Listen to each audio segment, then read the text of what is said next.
Peter Lynch has always said, buy a business that's so good that any idiot can run it, because sooner or later one will. And, well, all I know is if I buy the right kind of business at the right price with the right people, I'll do well over time. You're about to meet one of the most successful investors in the world, Warren Buffett. He gained that distinction by shrewdly investing his own and other people's money. Starting in the 1950s and 1960s, he ran an investment partnership that earned a remarkable annual average return of nearly 30% per year for 13 years. In 1965, he paid $12 a share for a company named Berkshire Hathaway. In 1995, Berkshire Hathaway, which is now an investment holding company, was trading on the New York Stock Exchange for over $25,000 per share. Based in Omaha, Nebraska, Berkshire Hathaway owns shares in such large companies as Coca-Cola, Gillette, and Capital Cities ABC, as well as 100% of such smaller companies as See's Candies, H.H. Brown Shoes, and a furniture store in Omaha, Nebraska named the Nebraska Furniture Mart. In 1994, Forbes magazine listed Warren Buffett as the second richest man in America, but he's famous for far more than just his wealth. His common sense approach to business decision-making is widely admired, both for its wit and its wisdom.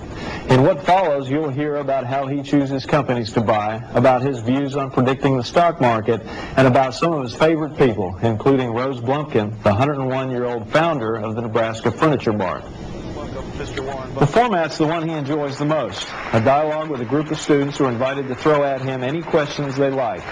He begins with a story about near disaster in the financial world. It happened when the top management of the huge Wall Street securities firm of Salomon Brothers, in which Berkshire Hathaway held a stake, was forced to resign after a treasury bond trading scandal.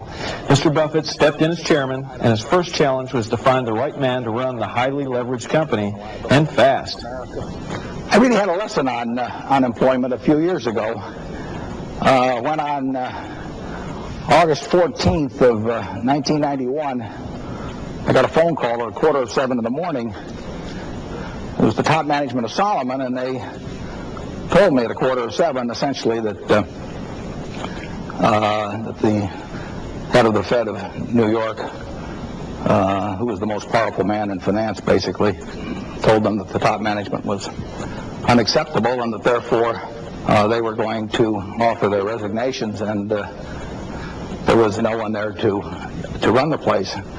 And that was a matter of some concern, because at the time Salomon had balance sheet totals of $150 billion, of which about $4 billion was equity and the other $146 billion was owed to someone else.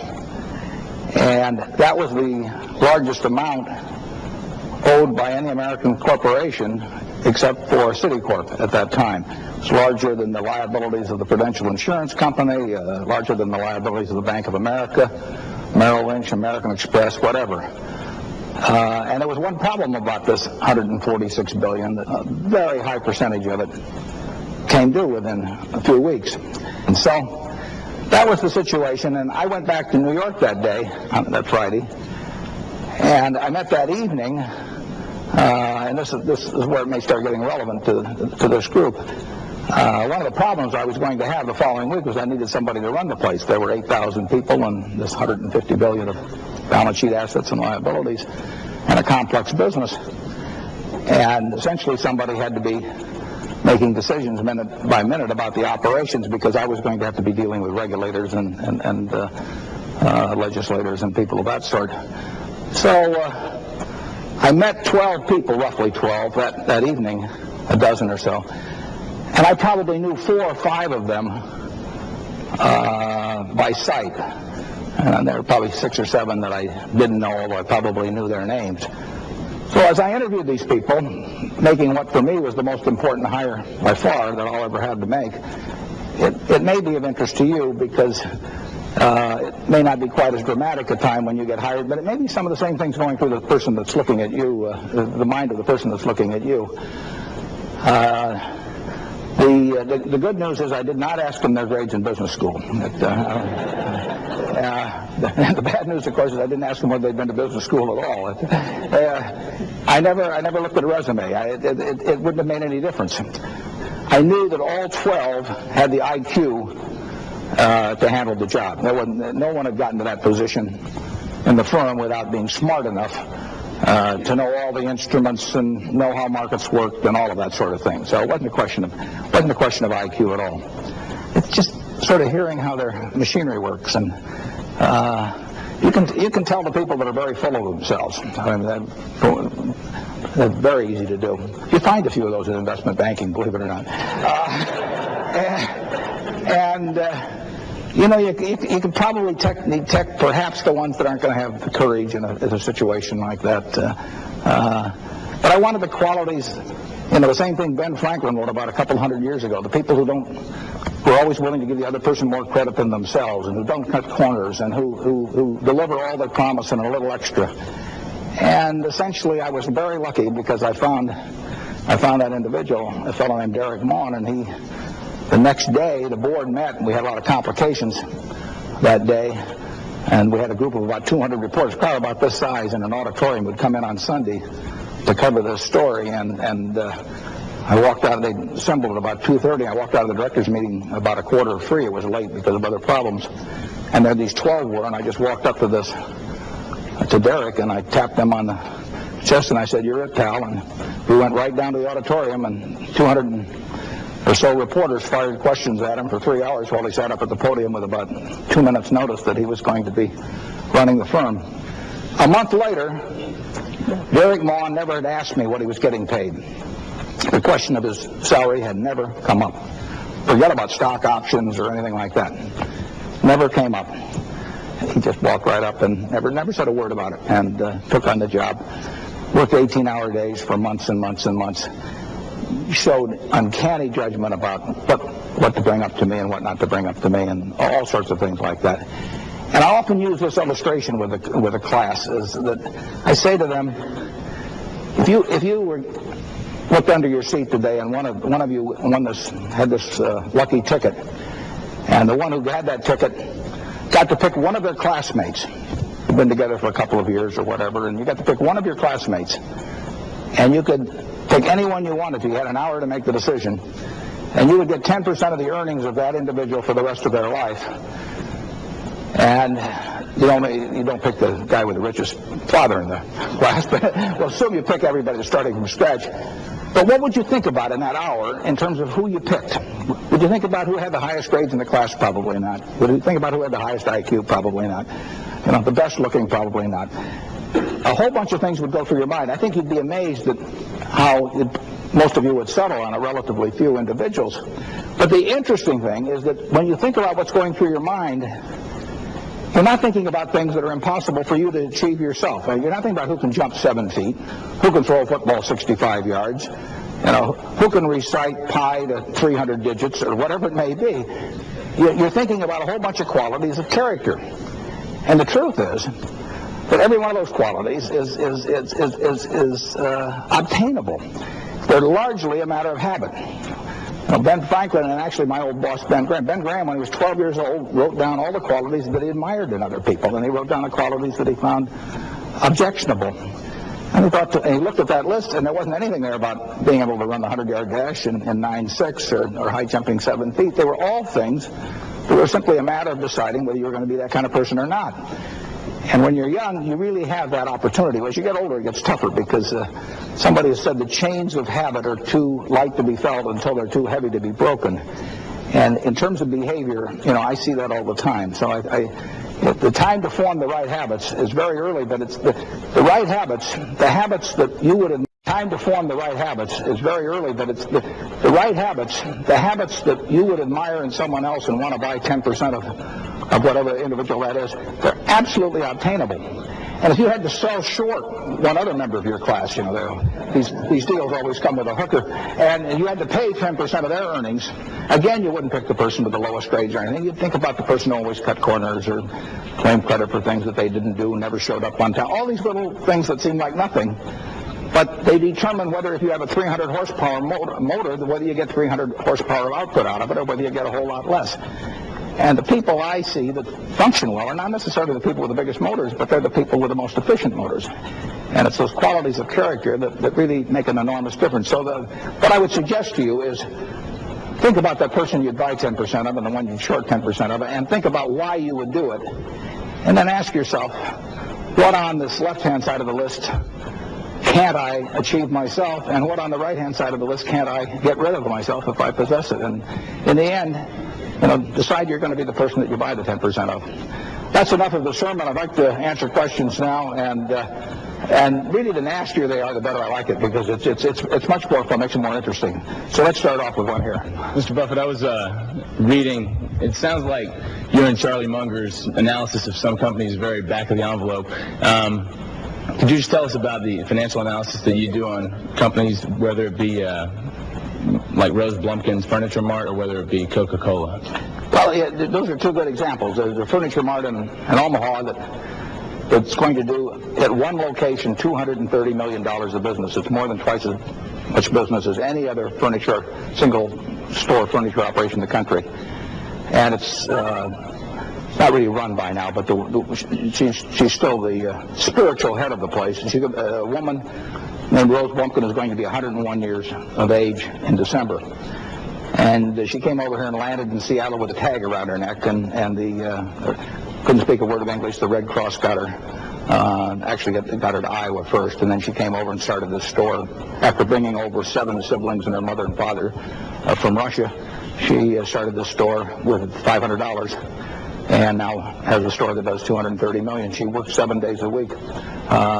She's working, as we talk, she'll be working Sunday, and amazing woman. And the punchline, she put all these people out of business. The punchline is that she can't read or write. Yeah, her business will make $22 million, $23 million pre-tax this year. If you told her this room was 47 by 38, she would tell you how many square yards that is in her head, and extend it out at $5.98 a yard and add the sales tax and knock off something because she liked you. She it is a real story. So I would say, incidentally, on something like that, that's all the analysis you need. If you can buy into a business that's run by somebody or with their family that runs it that way. Our total legal and accounting fees in buying that business were $1,400, and it was a one-page contract, and it just affirmed that she owned the place, and that I was going to get good title, and that there was no audit. I never looked to see what the real estate records were on the 60 acres in Omaha or anything of the sort.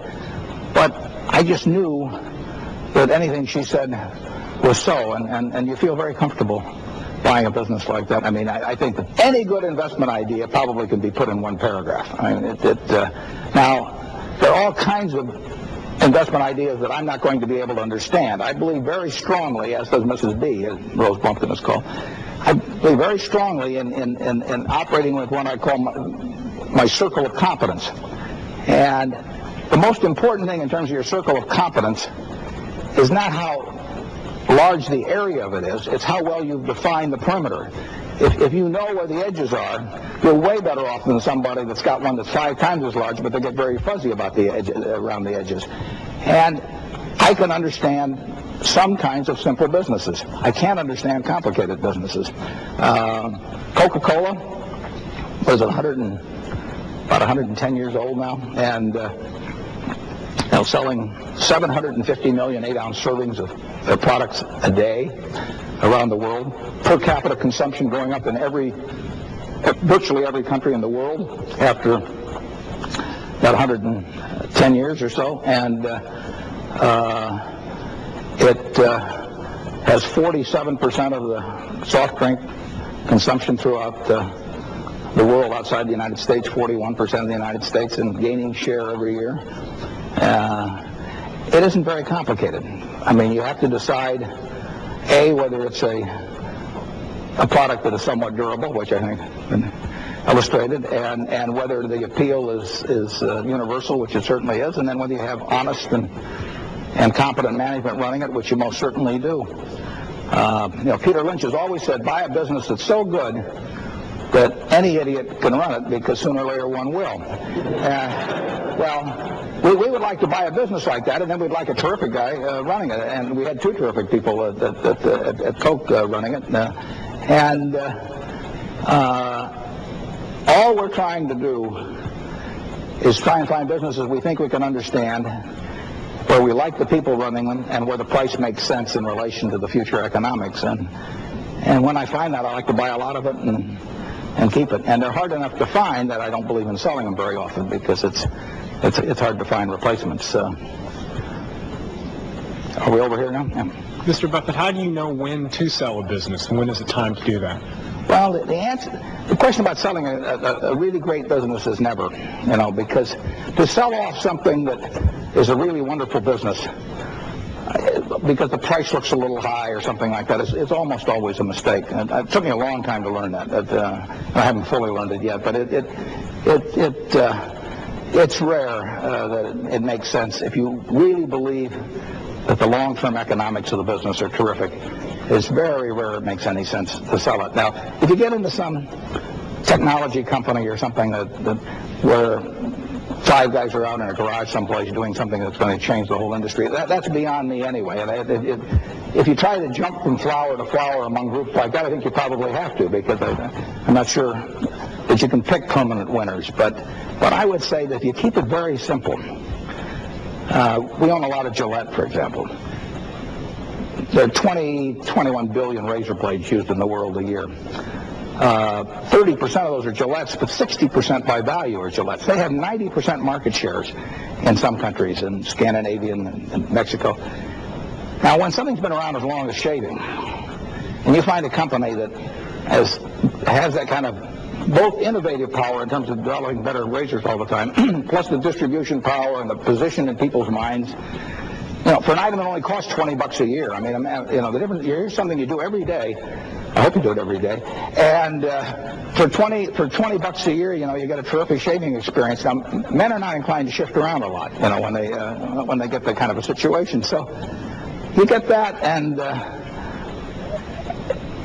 who knew was come into the blade market? Wilkinson 30 years ago had a shot for a period like that, and they didn't take advantage of it with a stainless steel blade. But it's not going to change a lot. And I like businesses where I think I know what it's going to look like in 5 or 10 or 15 or 20 years. And I think I know what Gillette will look like, and I think I know what Coke will look like. And it opens up around the whole. I mean, for one thing, you go to bed feeling very comfortable. Just thinking of 2.5 billion males with hair growing while you sleep. I mean, no one at Gillette has trouble sleeping. I mean, it's like investments. That's the beauty of the investment business. I don't have to be right on all of these companies I don't understand. I don't have to be right on Oracle Systems or Microsoft or DuPont. I just have to be right on one decision a year. It's a beautiful business that way. I was in the department store business for a while. Don't ask me why. But I was in it, and if my competitor air conditioned, I had air conditioned. If my competitor offered 18-month terms instead of 12-month terms, I had to offer it. If you put in an escalator, I had to put in. All of those were defensive decisions. I had to make those like that. I mean, he was throwing pitches at me, and I had to swing, no matter whether the ball was good or not. But in investments, there's no such thing as a called strike. You can stand there at the plate. Very rich, because you would think about every single one you made, and when you knew enough to make a decision, you'd do it on a big scale. But buying businesses on Wall Street is so easy. You can buy one at 10 o'clock and sell it at 10:05, and you can become a part owner of General Electric at 10:10. That the very ease with which that can be done causes people to do a lot of things that don't make a lot of sense. But most of the fortunes have been made in relatively few securities, and ones that were held for a very long time, and ones that the buyer understood. Yep. Mr. Buffett, you invest in companies with managers that you say you like and you trust and admire, and I'd like to know who you like and trust and admire in politics and business today. Well, in business, I can tell you that there's nobody that I admire more than the CEO of Cap Cities, Tom Murphy. I admire Roberto Goizueta and Don Keogh, who retired recently, but they were one of the great two-manager combinations in the history of business at Coke. They took the market value from $5 billion to now $60 billion in a matter of 11 or 12 years. And Tom Murphy worked with Dan Burke, a tremendous combination. It's a business I don't know anything about, but I admire Bill Gates enormously. I know him individually, and I think he's incredible in business. And so I do believe that. I only believe in working with people I like. I mean, and we have a very small office. We have maybe 10 or 11 people there, but I think it's crazy to take a job or work with people that cause your stomach to churn and keep you up at night and all of that. And if you're in a job like that, think about changing it. I've said that working with people you don't like in business is really like marrying for money, which is probably a bad idea under any circumstances, but it's crazy if you're already rich, right? So I work with people I like. I mean, I tap dance every day to work, and I'm with people that I think they're terrific. I admire them. I gave a talk with some student at Harvard asked me to talk last year. He said, who should I go to work for? I said, well, go to work for whomever you admire the most. And got a call from the dean about 2 weeks later. He said, what'd you tell these kids? He said, they're all becoming self-employed.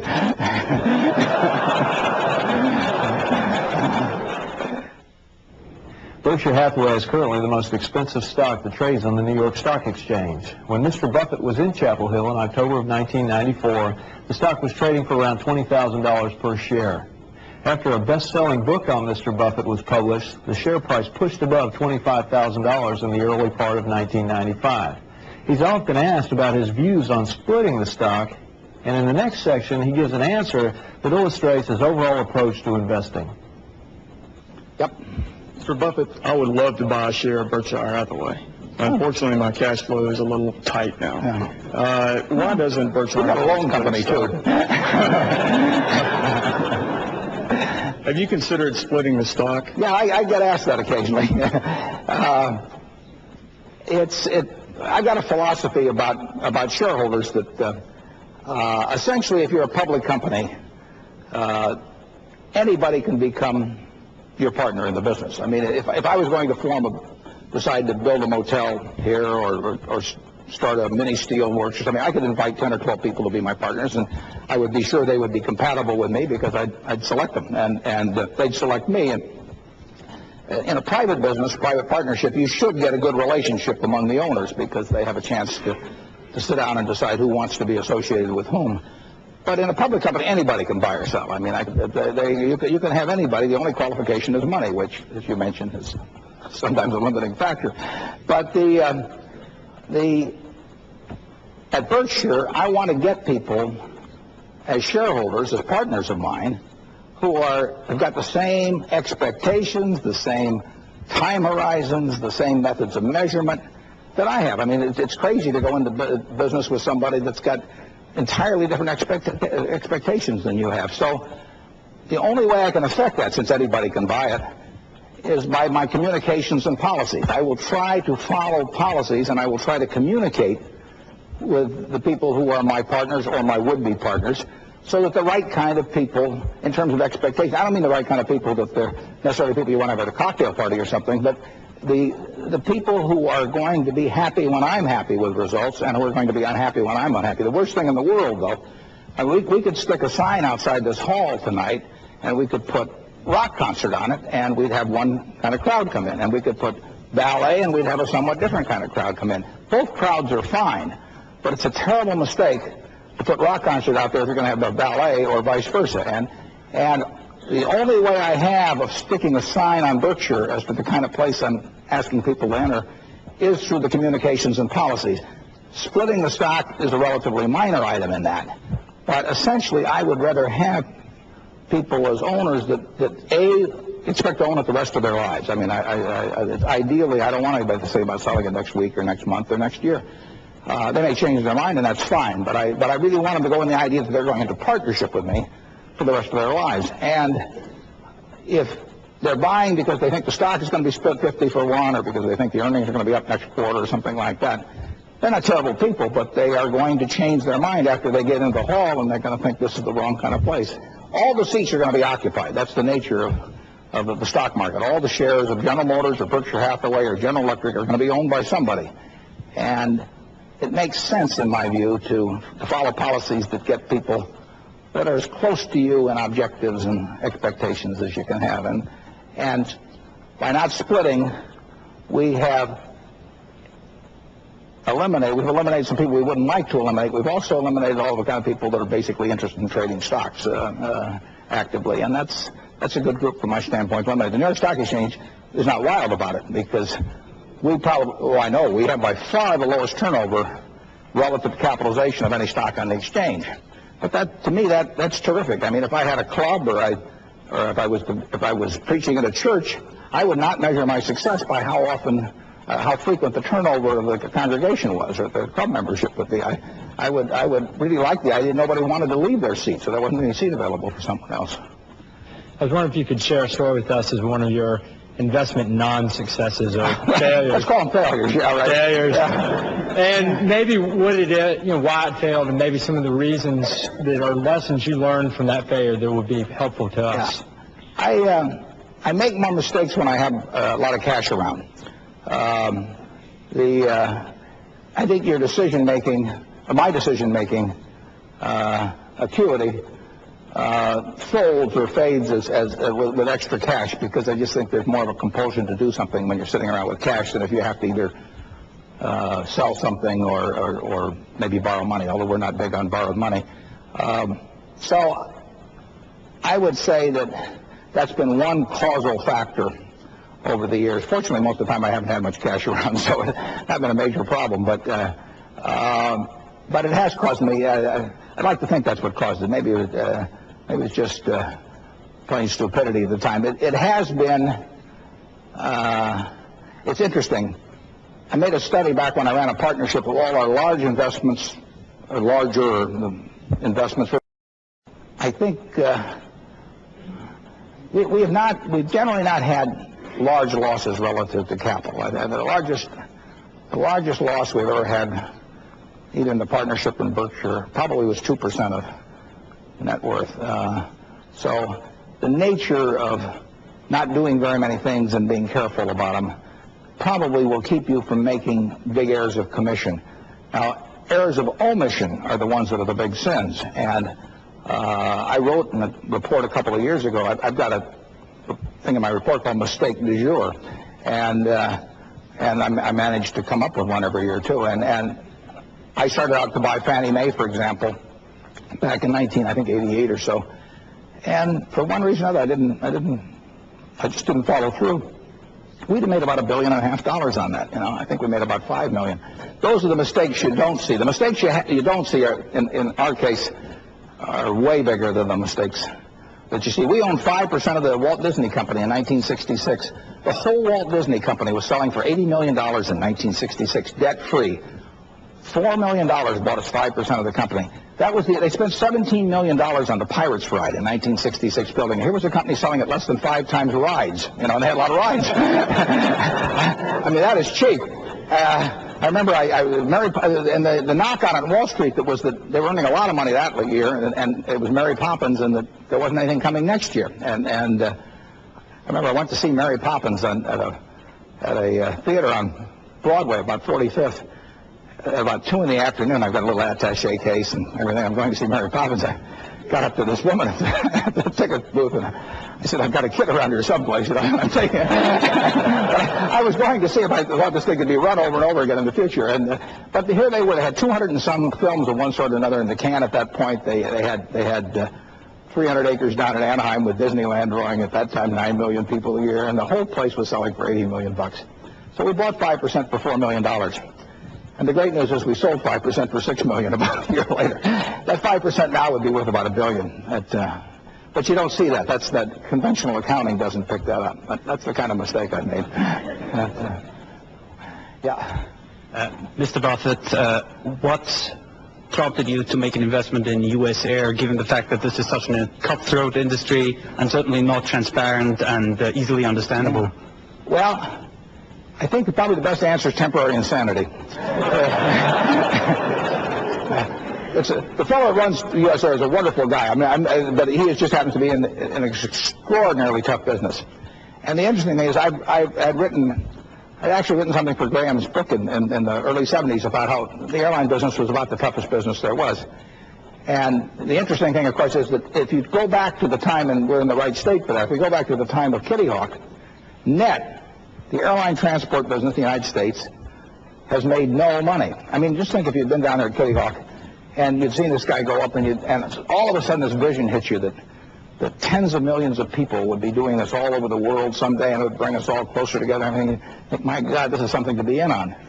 And despite putting in billions and billions and billions of dollars, the net return to owners from being in the entire airline industry, if you'd owned it all, and you put up all this money, is less than zero.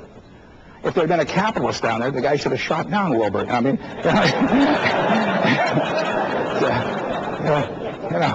one small step for mankind and one huge step backwards for capitalism. But anyway,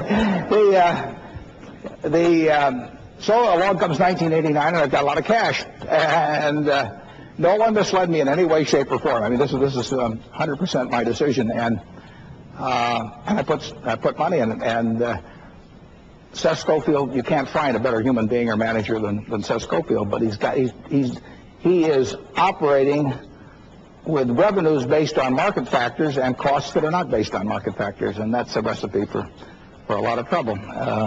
So I now have this 800 number, and if I ever get the urge to buy an airline stock, I dial this number, and I say, my name is Warren, I'm an airaholic, and then this guy talks me down on the other end. Warren Buffett's approach to investing removes the worry of predicting where the stock market's going to go. He simply pays no attention to it. In this next section, you'll see why and why he considers owning the stock the next best thing to owning the company. He also responds to student questions about recent trends in banking consolidation, about investing outside of the United States, and about how to judge the franchise value of a company. I never think about what the stock market is going to do, because if Walt Disney had come to me in 1966 and said, and it was a private company, said, would you like to buy 5% of this company for $4 million? I would not think about what the stock market was going to do. I would think about what I thought the Walt Disney Company was going to do over time. And if in 1988, Roberto Goizueta, let's say Coca-Cola had been private, and he'd come to me and said, you want to buy 6 1/fraction% of the Coca-Cola company for $1 billion? I would look at the Coca-Cola company. So if something appears to me to be intelligent to do, I'm not going to forego doing it because I or anybody else has an opinion about the stock market. If Alan Greenspan came up and whispered in my ear and said, I think bonds are going to do this or that, and then therefore stocks will do, I wouldn't pay any attention, not because I don't respect Alan Greenspan. It's just I'm not going to trade something I know how to do and give up something I know how to do because of some opinion about something I don't know how to do. And I don't know how to predict the stock market. I don't know how to predict interest rates. I don't know how to predict business.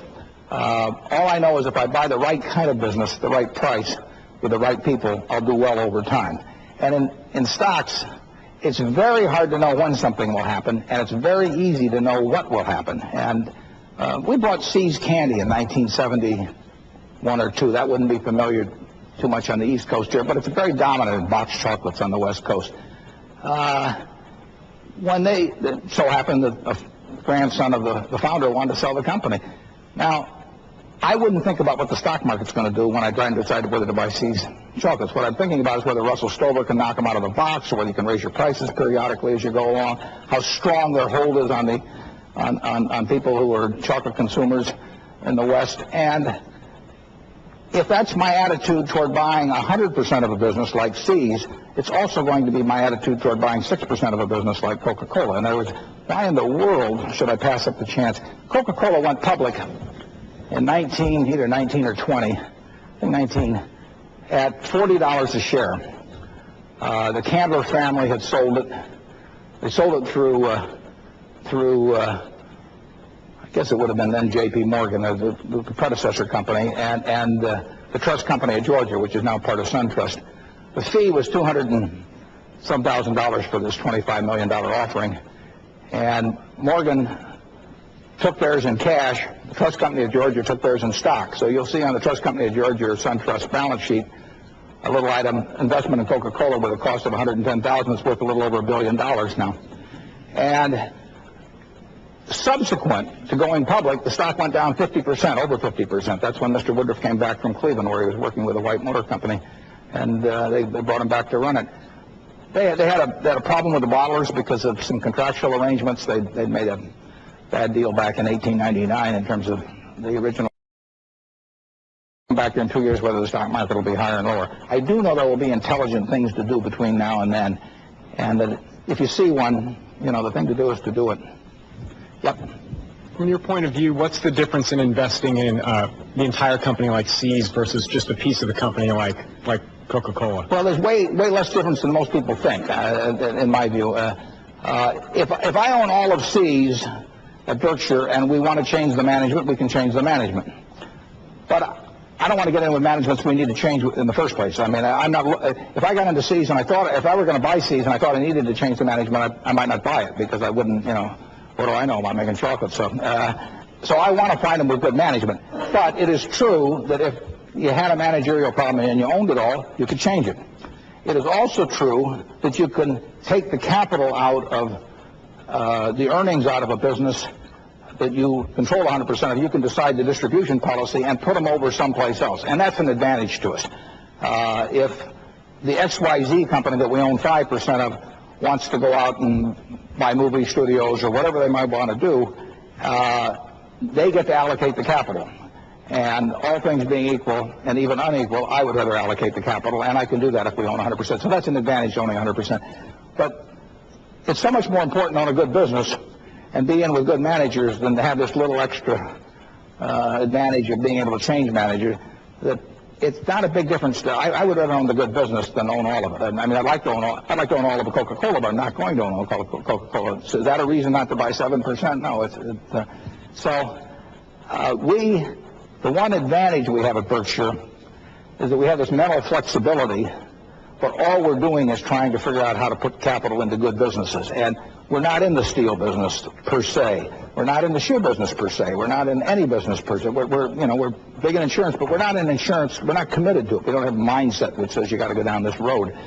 So we can take capital and we can move it into businesses that make sense, and that is an advantage. And since I don't come up the route from any one of these businesses, I've got that advantage of being somewhat detached, perhaps, and therefore objective. Then the question is whether it's smart, but at least I should be objective about it. Banking consolidation, well, it's going to continue in a big way, and most people like to. Most managers like to grow, and they like to grow intelligently if they can, but if they can't, they're also willing to grow in other ways. And it is, every year the American Banker, which is the daily banking publication, every year they list what used to be 13 or 14,000 banks by size. They don't list them by profitability. In the first 100, they used to show the pictures of the CEOs of the 100 largest banks. And I think that probably has some effect. If you start measuring yourself by size, they measure by assets, but the assets are always balanced off by liabilities in that strange accounting convention. It's the only business in the world where people brag about how much they owe. They say, I got a $100 billion bank, which means they owe $100 billion, or close to it. But I myself do not see, among the banks I look at, economies of scale beyond certain points. There's always an advantage to being dominant in a market, but I'm not sure whether if you've got $200 billion spread across the country and 15% market shares, you're going to have a better business than the guy who's got 30% of the market in Rockford, Illinois, which we used to own a bank in Rockford, Illinois, and which made 2% on assets after tax, and was conservative in every respect, but that bank would earn less money as part of a larger institution. I'm convinced of that. So I don't see great advantages to shareholders in terms of major expansions of banks. I'm not saying it's all a mistake, because I've seen some good acquisitions. Wells Fargo made a terrific acquisition of Crocker, for example, some years back. But I think it will continue, and I think Provident Bank shareholders are going to be a little luckier than the acquiring bank's shareholders. I was wondering if you would comment on your perspective of investments outside of the U.S. and in particular address your perspective on how you would hedge currency risk. Yeah, through Gillette makes about 2/3 of its money outside the United States. We own about 11% of Gillette, and Coke makes over 80% of its money outside the United States. We own 7.7% of Coke. We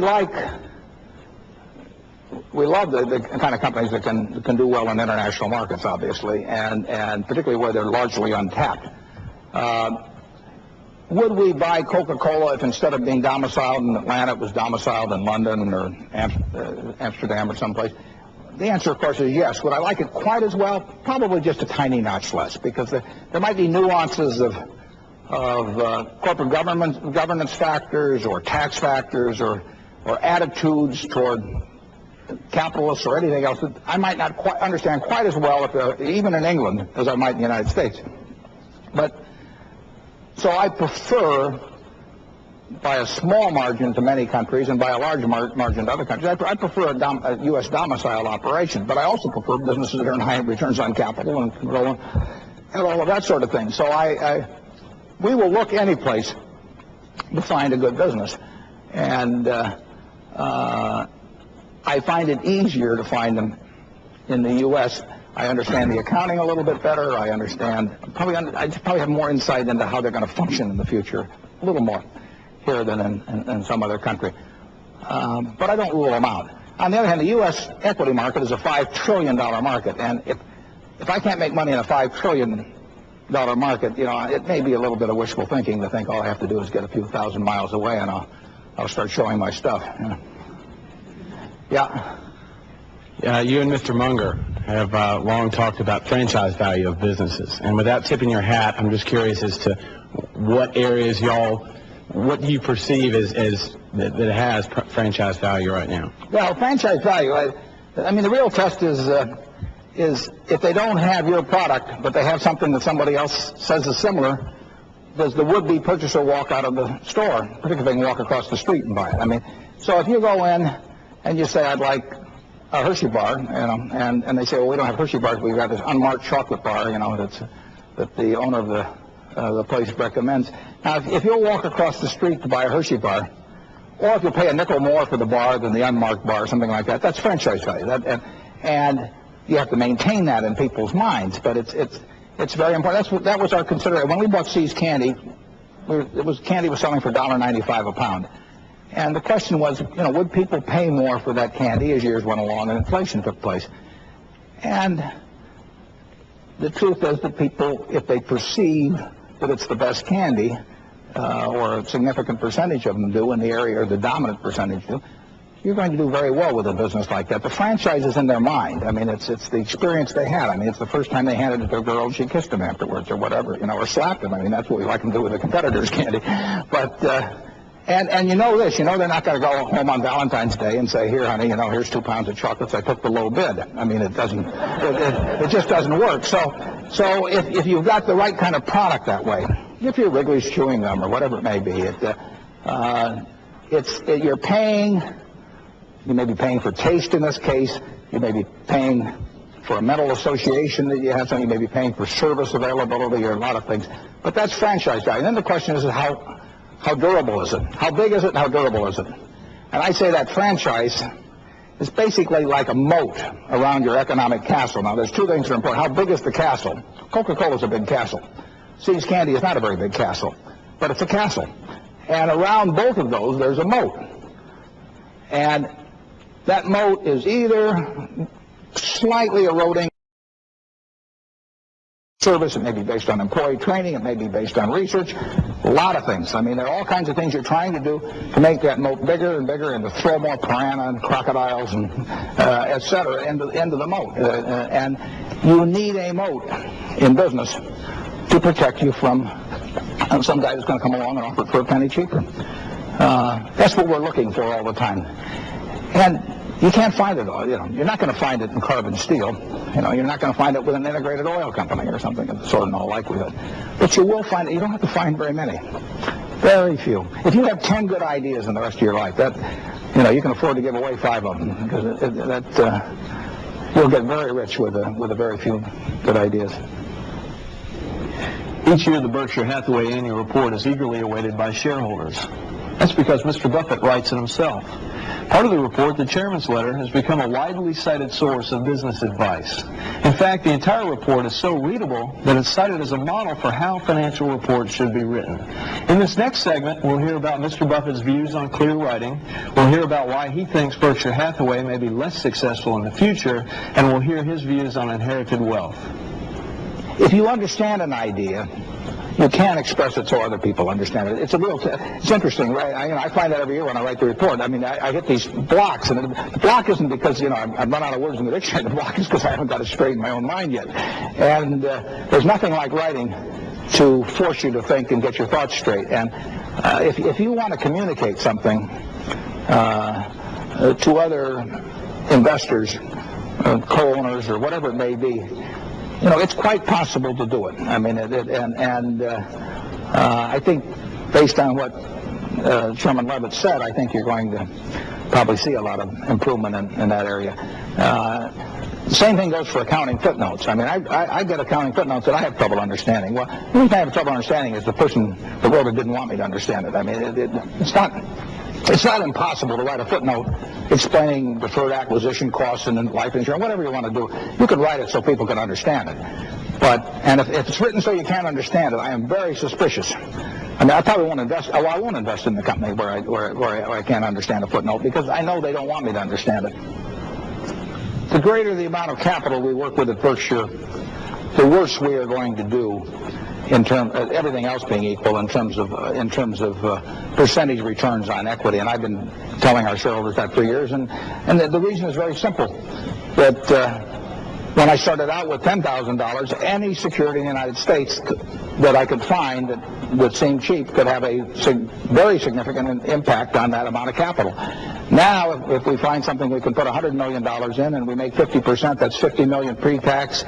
It's about $32.5 million after tax, and that's 0.3% on net worth. So it takes very big ideas to have an impact, and our universe of potential investments has shrunk, or businesses that we can buy outright, has shrunk as our capital gets greater.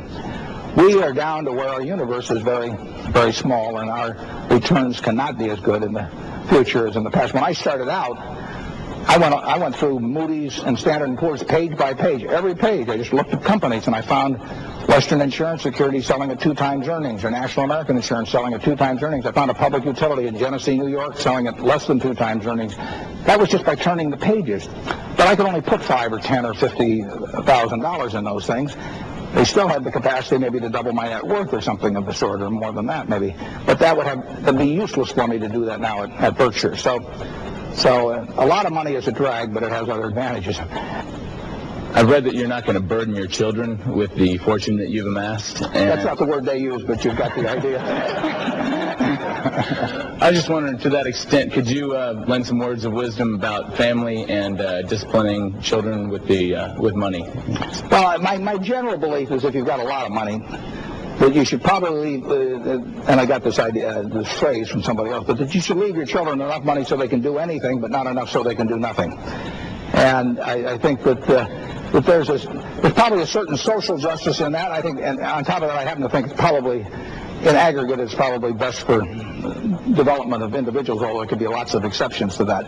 But I have used the analogy that, I run into people all the time, at the country club, who say, isn't it terrible that these people are on welfare, and that they get food stamps, and then that just creates a cycle of dependency, and then you get second-generation welfare recipients because they were used to getting the food stamps from the welfare officer before, and they never stop to think that maybe inherited wealth is really just a lifetime supply of food stamps, given through a trust officer instead of a welfare officer. They never think about the debilitating effect of that, that waking up at age 10 seconds and finding out that you never have to work. Compare that to somebody that's probably got a couple of kids that they don't know what to do with, and have plenty of problems of their own, and are struggling, and they say, well, we're going to ruin this poor person's desire to work if we don't, if we give them something to let them buy a little food. I personally think that society is responsible for a very significant percentage of what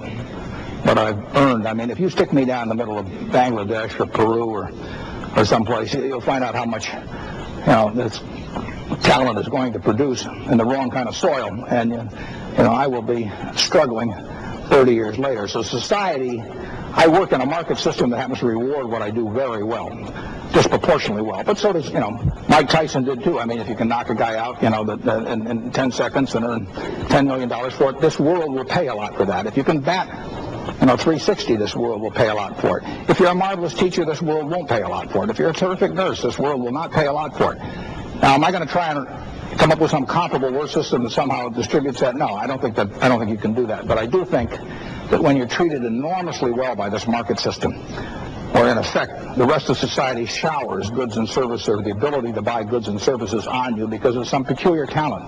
Maybe your adenoids are a certain way, so you can sing and everybody will pay you enormous sums to be on television or whatever. I think society's should have a big claim on that.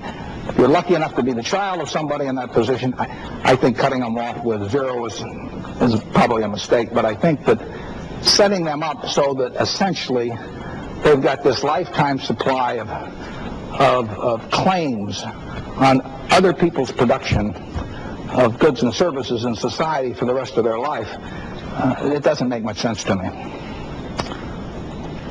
My kid will be glad to come and rebut this next week.